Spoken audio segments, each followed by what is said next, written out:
Cet ancien royaume himalayen où vivent moins de 10 000 habitants, créé en 1380, dont le nom tibétain Muntang signifiait plaine fertile, se niche entre le Tibet et certains des plus hauts sommets du monde. Après presque 6 siècles d'indépendance, il a été intégré au territoire népalais en 1951 pour en devenir finalement une province en 2008, à la chute de la monarchie. Interdit aux étrangers jusqu'en 1992, on peut désormais le traverser ou l'arpenter après obtention d'un permis spécial au tarif élevé de $50 par jour, le préservant ainsi d'un excès de tourisme préjudiciable à son équilibre. Sa capitale fortifiée, Lomangtang, se dresse à près de 3900 mètres d'altitude, sur un plateau minéral balayé par des bourrasques de vent et des tourbillons de sable quotidiens.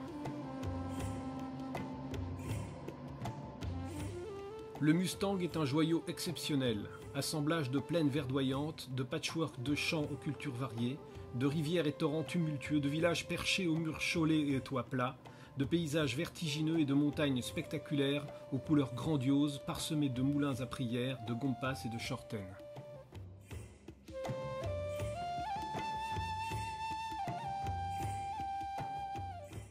Pour y accéder, il faut emprunter l'unique route, encore en construction, qui longe les gorges de la rivière Kali Gandaki, cernée par le mont Dholagiri, 8172 mètres, et l'Annapurna, 8078 mètres. Une véritable aventure que nous entamons à partir de Pokhara, en jeep indienne, accompagnés d'un guide, June, et d'un chauffeur, Bijaya, qui se révéleront précieux. Notre programme, monter jusqu'à la capitale du Mustang pour y assister au festival Tiji, la cérémonie la plus connue et la plus vénérée de l'ancien royaume.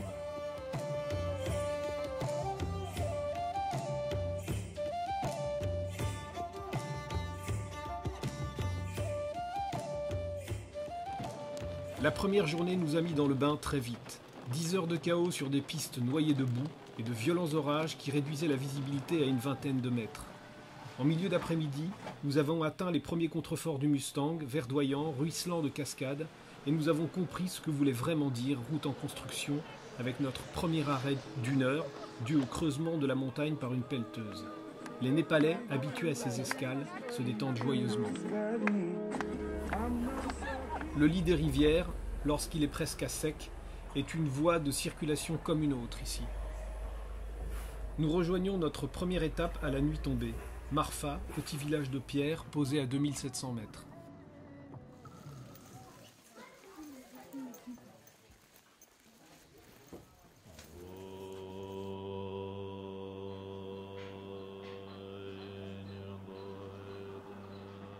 Tôt le matin, nous découvrons son monastère tibétain en plein cœur du village.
Les ruelles pavées de larges pierres ajoutent au charme de Marfa.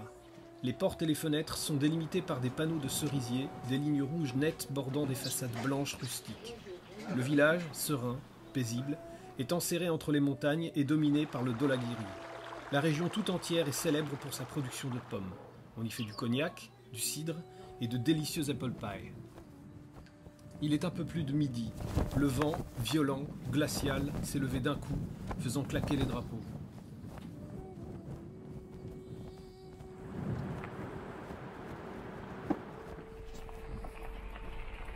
Nous quittons la vallée verdoyante de Marfa pour Kagbeni, porte du Haut-Mustang.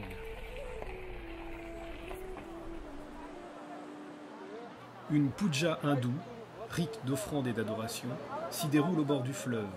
Un des participants m'apprend qu'il s'agit d'une puja particulière qu'on fait une fois dans l'année pour rendre hommage à ses ancêtres.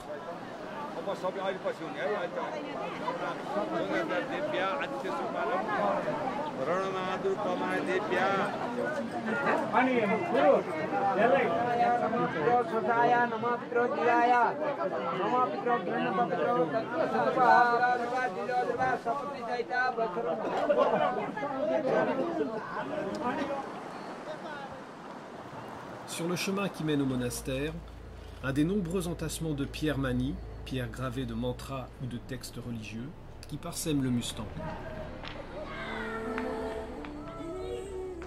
Un monastère récent, dans la cour duquel s'ébattent de jeunes novices, partage le lieu avec le plus ancien du Mustang, dont la couleur sienne brûlée tranche avec le bleu de Prusse du ciel.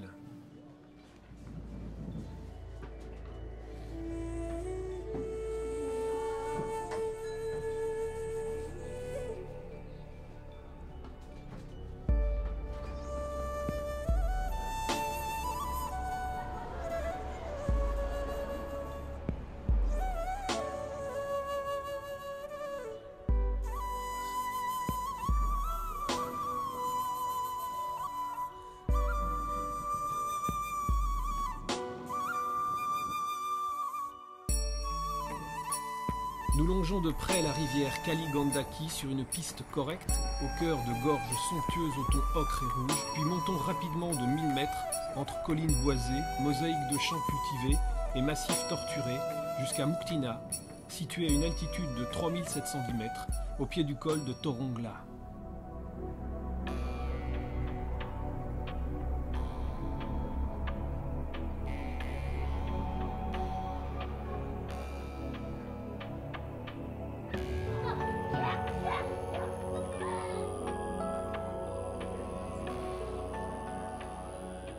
Une cérémonie est en cours dans le monastère du village, que l'on nomme ici Gompas. Elle rassemble une grande partie de la population du lieu. Les Gompas sont les gardiens des textes sacrés, les tantras, que les moines psalmodient interminablement en vibration.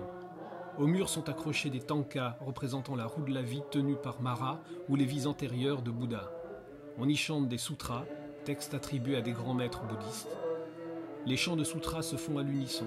Certains textes chantés lors des cérémonies sont des mantras. Il s'agit d'une formule sonore et rythmée, fondée sur la répétition de sons réputés bénéfiques pour le corps et l'esprit.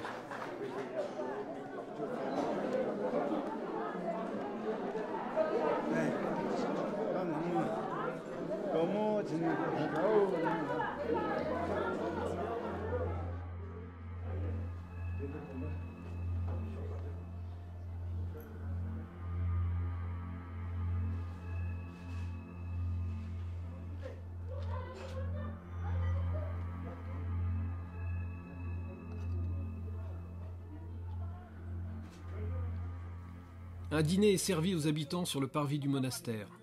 Le partage fait partie de leurs relations. Au Mustang, la religion est intimement liée à tous les actes de la vie humaine. Dans leur quête pour une vie meilleure, les habitants du Mustang font appel à de nombreux dieux protecteurs pour combattre les esprits des démons qui empoisonnent leur vie quotidienne. Cette communion avec le monde supérieur et les dieux protecteurs s'exprime partout et sous de multiples formes. Mani, amulettes, drapeaux de prière, chortènes, moulins à prière, omniprésents dans le paysage.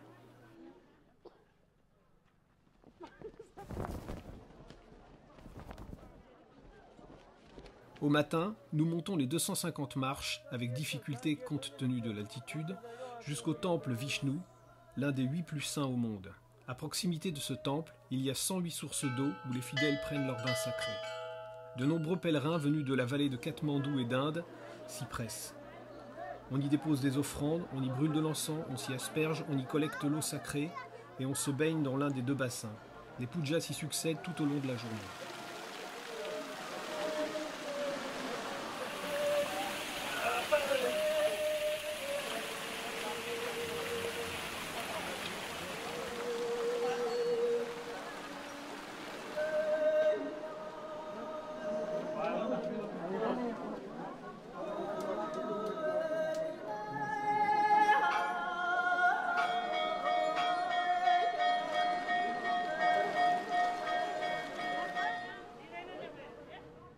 À une centaine de mètres du temple, une énorme statue de Bouddha, sise sur une plateforme où viennent se recueillir les fidèles, domine Muktina et offre un incroyable panorama sur les Annapurna.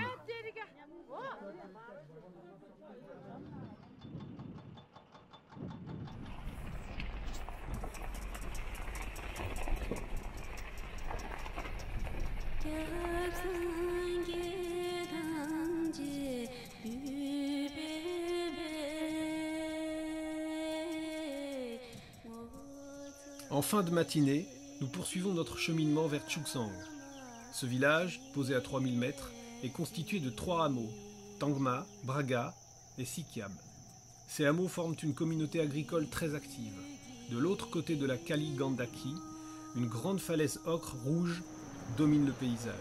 Elle est percée de multiples grottes. Nous franchissons le lit de la rivière pour aller flâner dans le vieux village. Nombre de bâtisses sont effondrées ou sans toit. Quelques familles vivent toujours dans celles encore en état, perdues au milieu d'un dédale de rues étroites. Nous retrouvons toute la complexité des croyances dans les pièges à démons souvent placés au-dessus des portes.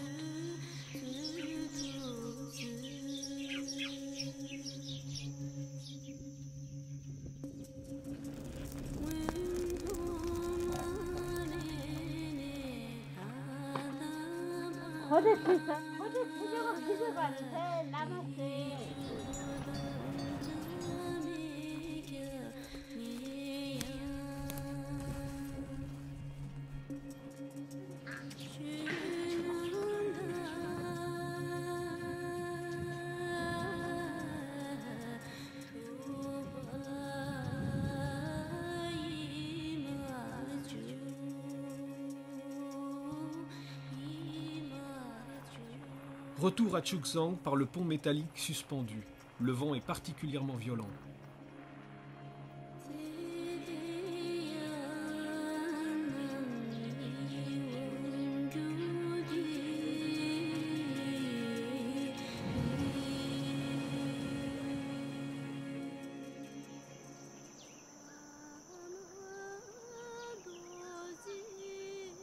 La guesthouse où nous logeons bénéficie d'une terrasse offrant une vue fantastique sur la plaine cultivée et la falaise.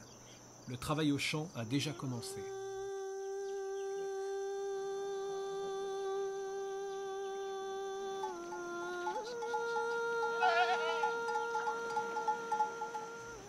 Après une nuit réparatrice, une bonne douche chaude, la dernière avant longtemps, et un déjeuner copieux, nous partons marcher jusqu'à Tetang et Samar, deux des plus beaux villages du Mustang.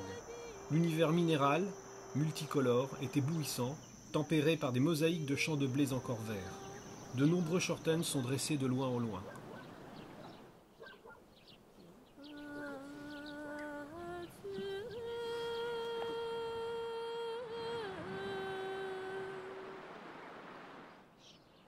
Dans ces deux villages, l'architecture des habitations est complexe et inhabituelle, mais le plus impressionnant reste l'effort consacré à la construction et à l'entretien des terrasses, des canaux d'irrigation et des murs de soutènement.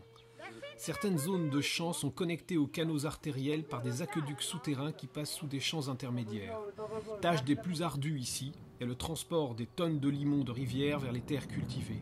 Celui-ci est collecté dans des distributeurs spécialement creusés, puis mélangé avec du fumier domestique avant d'être transporté dans des paniers jusqu'aux champs à enrichir. Les empilements de pierres à Mani sont nombreux à Samar et la vue sur les montagnes a coupé le souffle.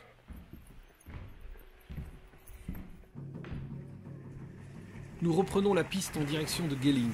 Devant nous, le lit de la Kali Gandaki se rétrécit pour laisser place à une gorge étroite. De Pokhara à la frontière du Tibet, la route, en construction, est un chantier titanesque que nous découvrons chaque jour un peu plus, tout comme les trekkers qui marchent dans les nuages de poussière et les rafales de vent. D'innombrables véhicules de terrassement, pelleteuses, camions-bennes émaillent ce tracé. Plus de 2000 engins ont été achetés pour ce seul chantier. Projet routier prioritaire du gouvernement népalais pour ouvrir un accès commercial vers la Chine. Le vent, les conditions climatiques hivernales, l'instabilité des sols ajoutent à l'incroyable difficulté de cette tâche. Les éboulements sont fréquents, la circulation souvent interrompue pour permettre aux pelleteuses de creuser la montagne. Aujourd'hui, nous attendrons 2 heures un déblaiement avant de poursuivre notre trajet. Parfois, les pistes ne sont plus que des amas de cailloux et de roches sur lesquels dévalent des torrents d'eau qui mettent à rude épreuve les véhicules tout-terrain et les motos. Lors d'un passage particulièrement épineux, notre 4x4 s'enferre sur un rocher impossible à déceler en amont et reste bloqué en plein virage sous la falaise.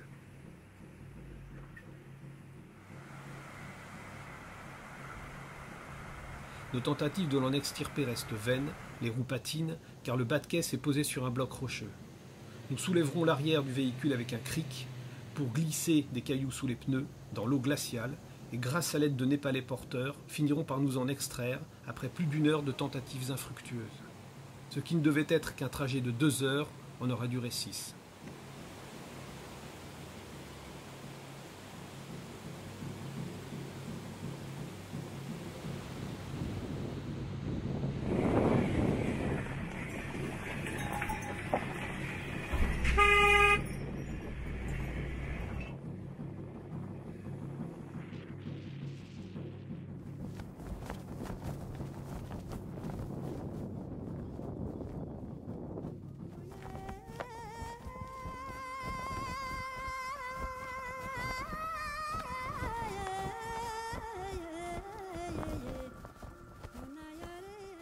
Geling, ou Giling, petit village à l'habitat dispersé à 3500 mètres d'altitude. Après une nuit dans un lodge plus que basique, nous déambulons dans les quelques centres qui le parcourent et découvrons un superbe shorten, flanqué d'un mur de moulins à prières, éclatant de couleurs orange, ocre, noire et blanche, caractéristique du haut Mustang. Puis un second, plus haut sur la colline, avant-garde des 2 Gompas qui dominent le village.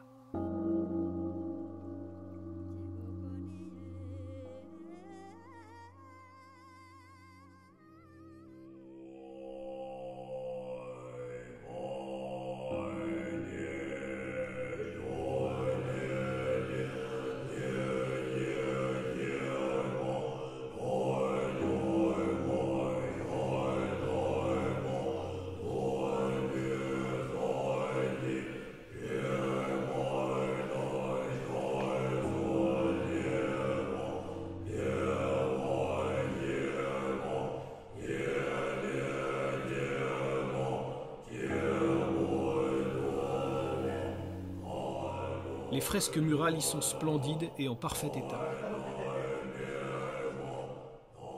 Le moine qui nous accompagne nous montre, comme un trophée, la main tranchée et fossilisée d'un voleur mort depuis bien longtemps.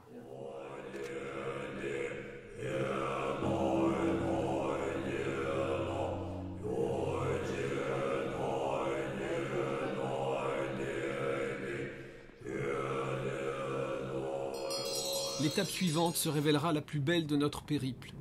Dakmar est un petit village dans la paisible vallée de Gemi, à 3800 mètres, construit au pied de monumentales falaises ocre rouge qui forment sans doute l'un des paysages les plus spectaculaires du Mustang. La légende veut que cette couleur rouge provienne des éclaboussures du sang de l'ogresse Balmo lors de son combat avec Guru Rinpoche au 8e siècle. Les 3 shortens qui annoncent le village, bordés d'empilements de pierres à manie, accentuent encore l'incroyable beauté des lieux.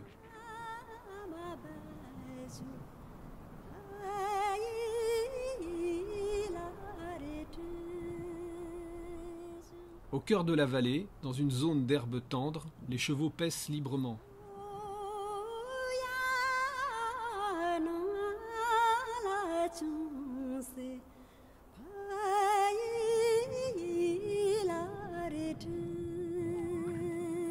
En toute fin d'après-midi, après les travaux des champs, les femmes se retrouvent pour discuter et échanger ensemble.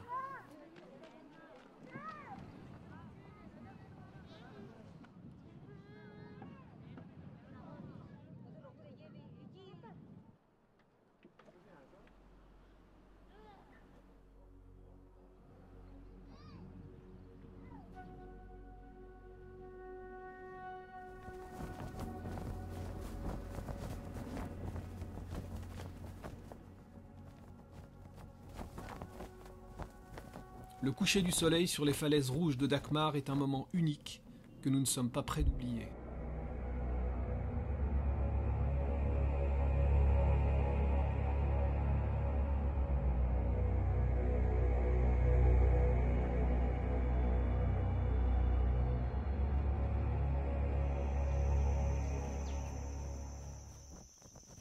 Le lendemain matin, nous arpentons les ruelles du village et longeons les maisons Cholet.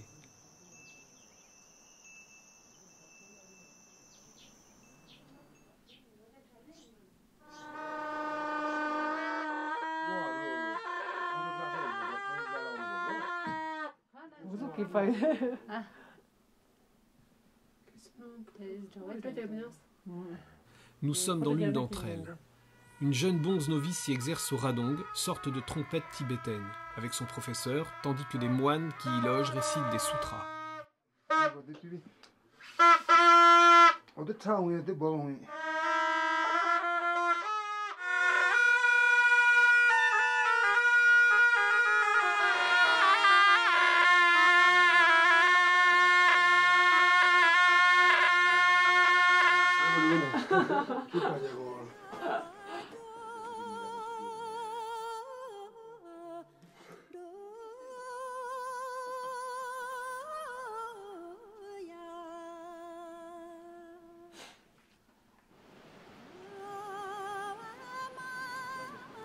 Plus loin, une femme crépit un mur à main nue avec un mélange de crottin et de limon.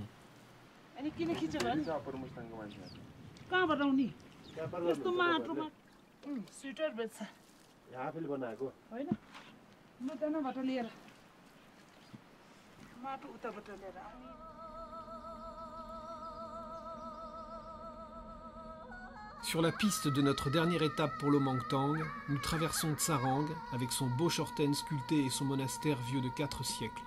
Le village, posé sur un plateau à 3500 mètres d'altitude, offre une vue fantastique sur les Annapurna.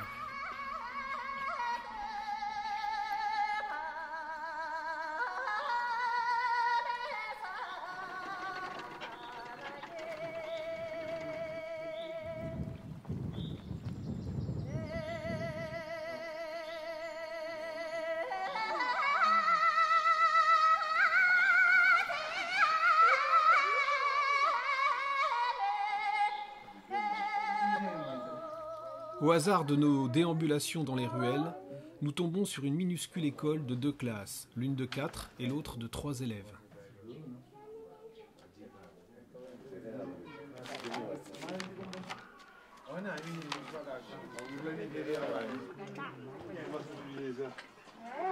Dans une gargote où nous faisons un stop pour nous rafraîchir, 2 femmes préparent des momos, une sorte de ravioli tibétain, cuit à la vapeur ou frit selon les goûts.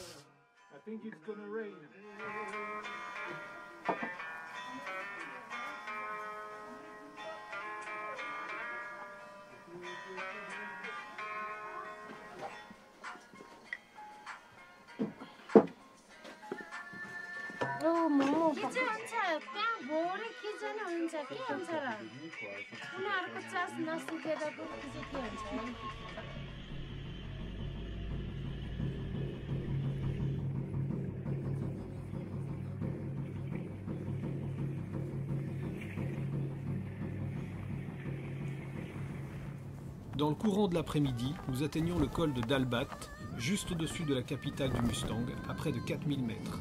Le vent y souffle avec une violence inouïe. Il est presque difficile de tenir debout.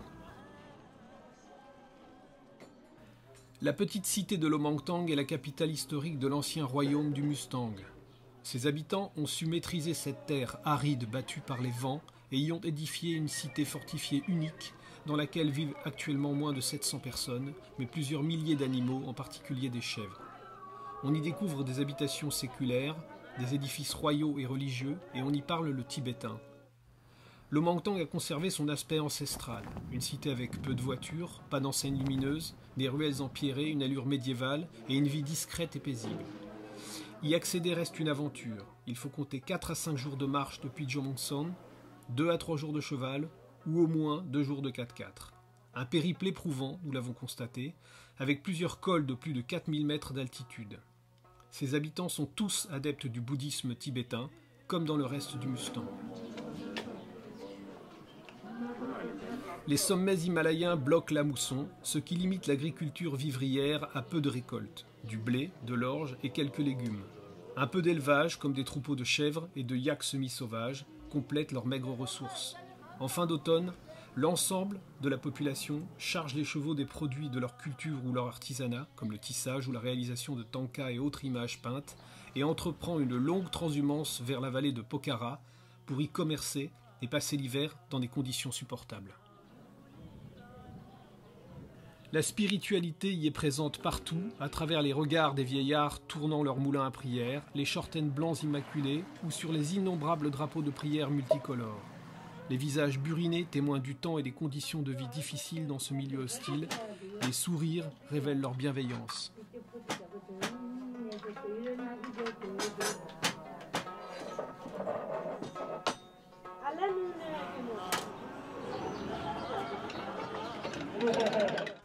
Chaque année, en mai, le festival Tiji ou Tenji constitue, 3 jours durant, la plus importante cérémonie religieuse du Mustang.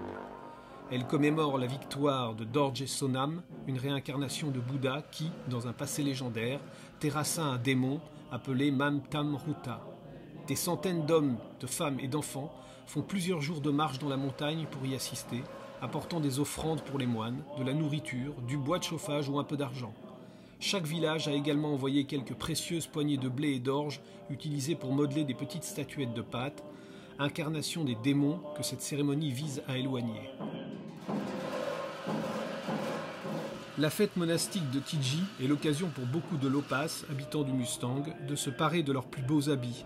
Brocards, moulins à prière, coiffes de turquoise rivalisent de beauté. Les danses masquées, appelées cham, permettent aux spectateurs de pénétrer quelques instants dans l'univers ésotérique du bouddhisme tantrique.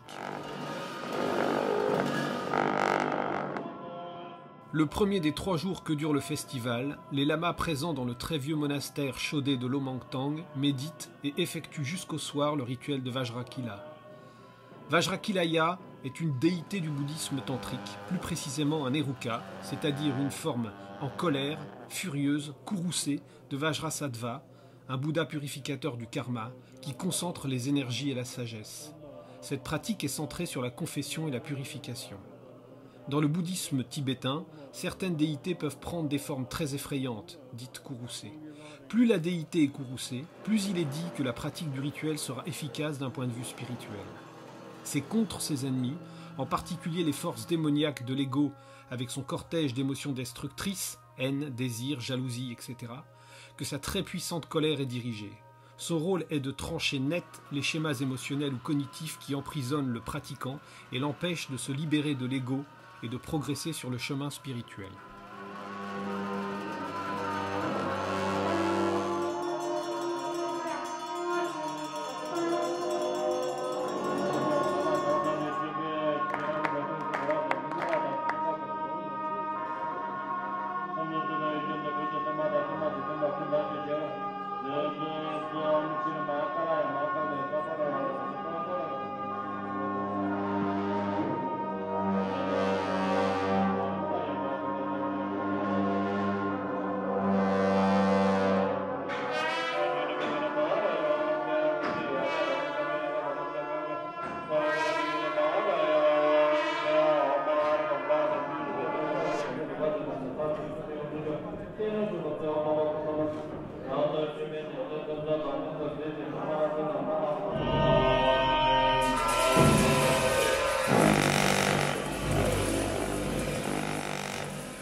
Le deuxième jour, en fin de matinée, beaucoup s'affairent sur la place d'allée qui fait face au Palais Royal.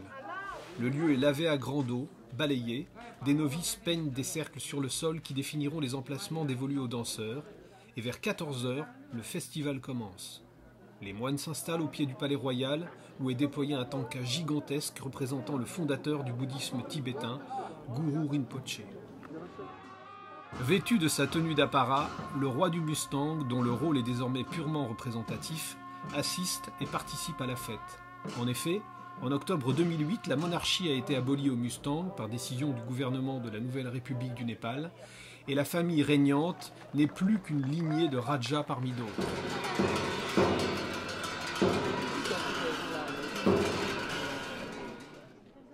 Revêtus de tenues multicolores et coiffés de chapeaux rigides, les lamas pratiquent la danse Nga Cham, qui évoque la naissance de Dorje Sonam, une incarnation de Bouddha. Il est le fils du démon. Il s'agit d'une danse calme et à pas lent qu'on appelle le toélé.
Le jour suivant, après le déploiement du tanka sacré et les bénédictions contre celui-ci, les moines, arborant des masques d'animaux en bois d'un autre âge, virevoltent au rythme des trompes et des tambours pour terrifier les spectateurs.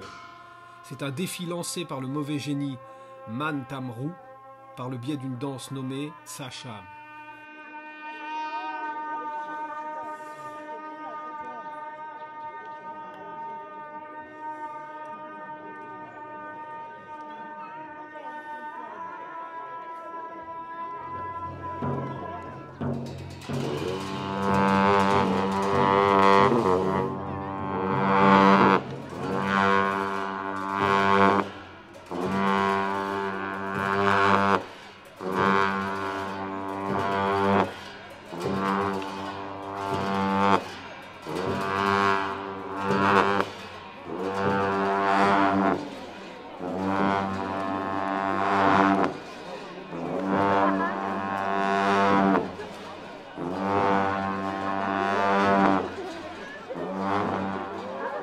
Puis la représentation de l'attaque du royaume dont les démons veulent s'emparer.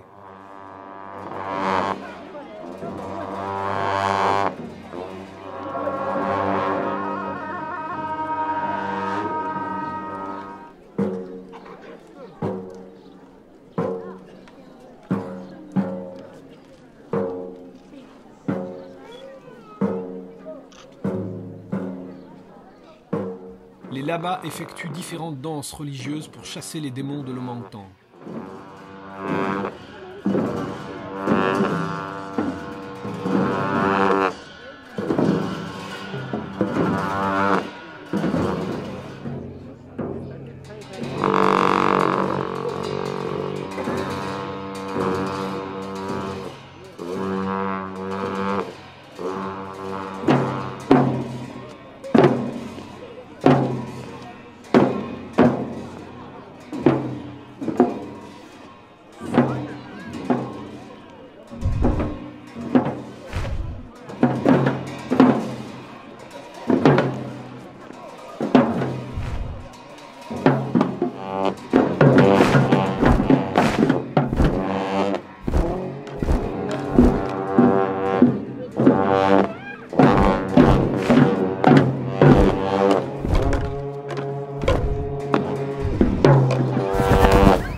nous entamons la redescente vers Pokhara d'Epotron-Minet après une escale à Gami pour le petit déjeuner.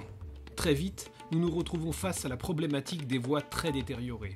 Les complications apparaissent à des endroits différents sur les trajets retour et l'état de la piste demeure notre préoccupation et souci permanent.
Nous atteignons vers 17 h le beau village fortifié de Kagbeni, à la confluence des deux rivières, la Kaligandaki et la Djankola, après plus de 10 heures de route. Nous assistons au spectacle fantastique du coucher de soleil sur le Nilgiri, dont le pic le plus haut s'élève à 7061 mètres. Levé 5 heures pour la plus grosse journée de 4x4 du voyage entre Kagbeni et Pokhara. Elle commence par une panne de voiture, décalant d'1 heure notre départ de Kagbeni. En empruntant cette route unique dans un sens ou dans l'autre, on mesure toute l'ampleur de la tâche pour les ouvriers et villageois qui œuvrent sans cesse à sa construction, sa réparation, munis d'outils dérisoires au regard des incroyables difficultés auxquelles ils sont confrontés. Glissements de terrain récurrents, ruissellement torrentiel, érosion des bords de fleuves, effondrement des murs de soutènement déjà réalisés, interruption des travaux dès l'automne et jusqu'à la fin du printemps pour raisons climatiques, manque de moyens récurrents, le Népal étant parmi les 25 pays les plus pauvres au monde.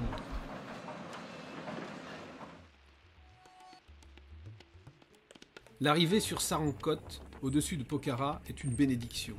Nous prenons 20 degrés de température pour passer de 12 à 32 et faisons un stop afin de profiter du splendide panorama sur le lac Fewa qui borde la deuxième ville du Népal.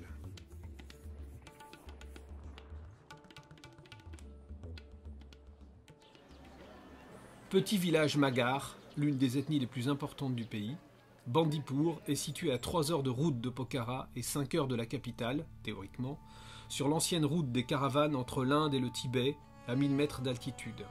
De son riche passé de comptoir commercial florissant, Bandipur a gardé de jolies maisons en briques rouges aux façades ouvragées, architecture typique de l'habitat nuar, de petites ruelles sinueuses à l'atmosphère conviviale, dans lesquelles on a plaisir à flâner, comme à Bhaktapur, et le beau temple Newari de Biden-Basini.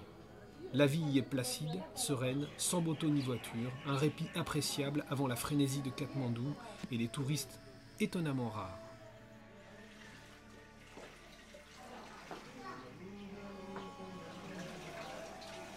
Dans la soirée, nous grimpons sur la colline Gurunche pour assister au coucher du soleil. 30 bonnes minutes de montée jusqu'au temple Tanimai. Du haut de la colline, le panorama est grandiose sur la ville et les montagnes alentours. Après un dernier trajet incroyablement pénible et embouteillé jusqu'à Katmandou, nous mettons à profit nos 2 derniers jours pour nous rendre dans ces lieux les plus exceptionnels, à commencer par Pashupatinath.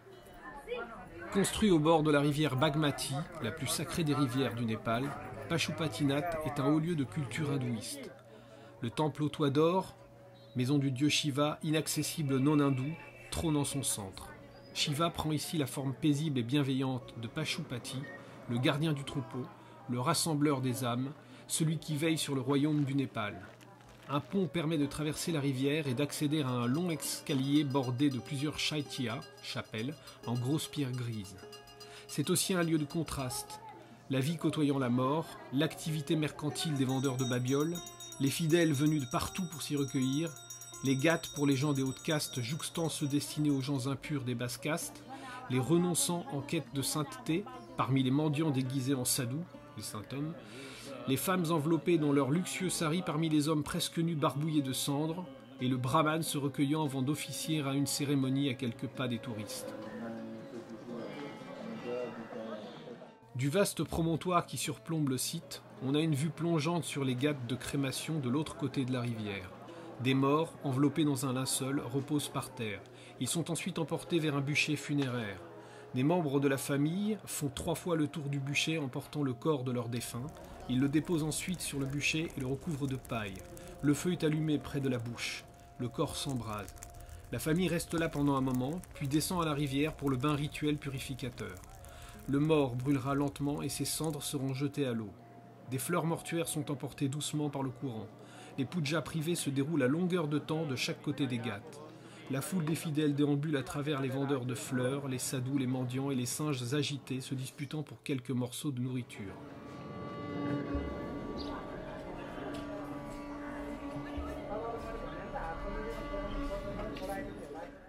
Bodhnath est connu comme le plus grand stupa d'Asie. Il a été longtemps le point d'arrivée des caravanes qui traversent l'Himalaya. On venait y remercier le Bouddha lorsque le voyage s'était bien déroulé. Les yeux du Bouddha, peints aux 4 points cardinaux, posent un regard observateur sur les hommes et leurs actions. Cet important centre de pèlerinage bouddhiste a été édifié en 600 par un roi tibétain. Une foule de pèlerins s'y retrouve pour accomplir la kora, circumambulation, qui consiste à tourner rituellement autour d'un symbole dans le sens des aiguilles d'une montre et lancer les moulins à prière, renfermant les paroles sacrées dans un carrousel frénétique.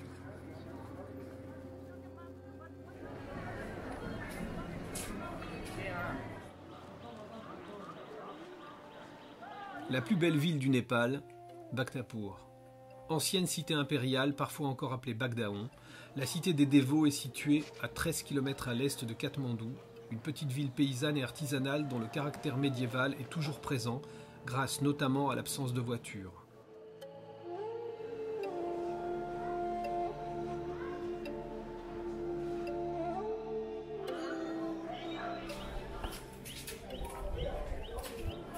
Fondée par le roi Ananda Deva Malla au XIIe siècle, Bhaktapur fut le principal centre de rayonnement de la vallée entre le XIVe et le XVIe siècle.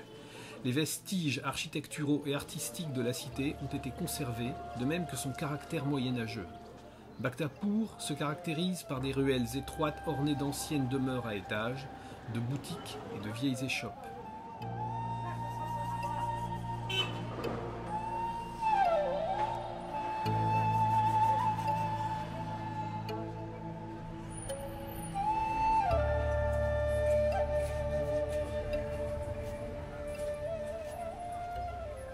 Malgré le terrible tremblement de terre d'avril 2015 qui a détruit bon nombre de bâtiments et profondément, durablement abîmé la ville, tout comme la capitale et bien d'autres lieux, Bhaktapur conserve de fabuleux vestiges historiques. Quantité impressionnante de temples dispersés à chaque coin de rue.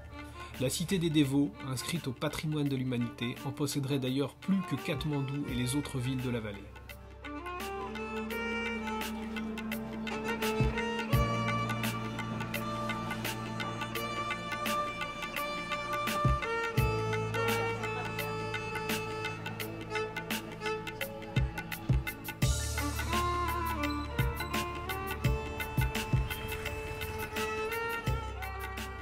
Kumbatwa, la place des potiers, l'un des lieux les plus fascinants de la cité, où l'argile est toujours travaillée sur des roues de bois actionnées à la main. La multitude de pots teintés de couleur ocre qui sèchent à l'air témoigne de l'habileté des artisans.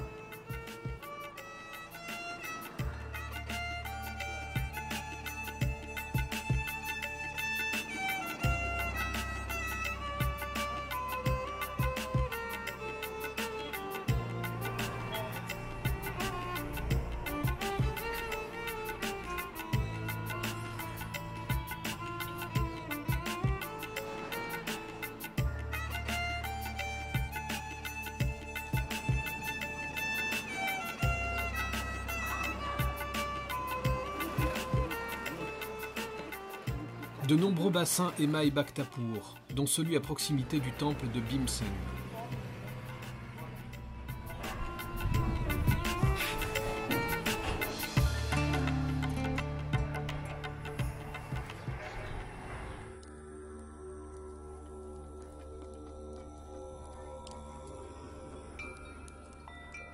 Le Stupa de Soyandbunat est l'un des plus beaux monuments de Katmandou. Positionné au sommet d'une colline à l'ouest de la capitale, il se distingue de loin.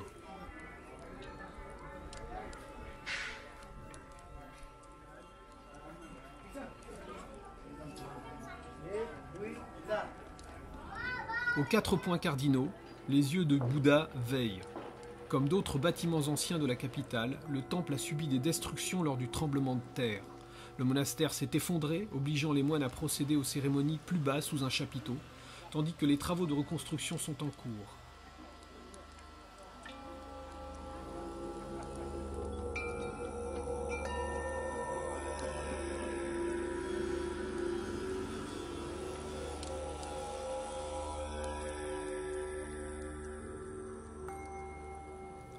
Depuis ce promontoire sacré, on embrasse la capitale, la vallée et les montagnes qui l'enserrent d'un seul coup d'œil, et on ne peut qu'être impressionné par ce pays pauvre, à la géographie tourmentée qui a subi 5 séismes depuis 1980, enclavé entre 2 géants oppressants, l'Inde et la Chine, et dont l'histoire récente est jalonnée de violents soubresauts, une monarchie dure, le massacre de la famille royale, la lutte contre les rebelles maoïstes et de longues périodes d'instabilité politique.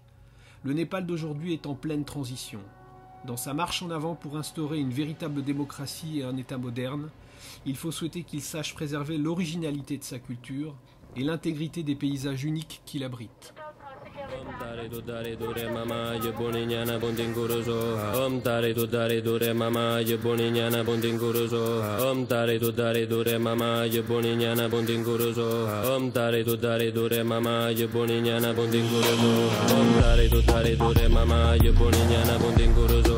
Om tare do dare dore mama ye boninyana bondingorozo. Om tare do dare dore mama ye boninyana bondingorozo. Om tare do dare dore mama ye boninyana bondingorozo. Om tare do dare dore mama ye boninyana bondingorozo. Om tare do dare dore mama ye boninyana bondingorozo. Om tare do dare dore mama ye boninyana bondingorozo.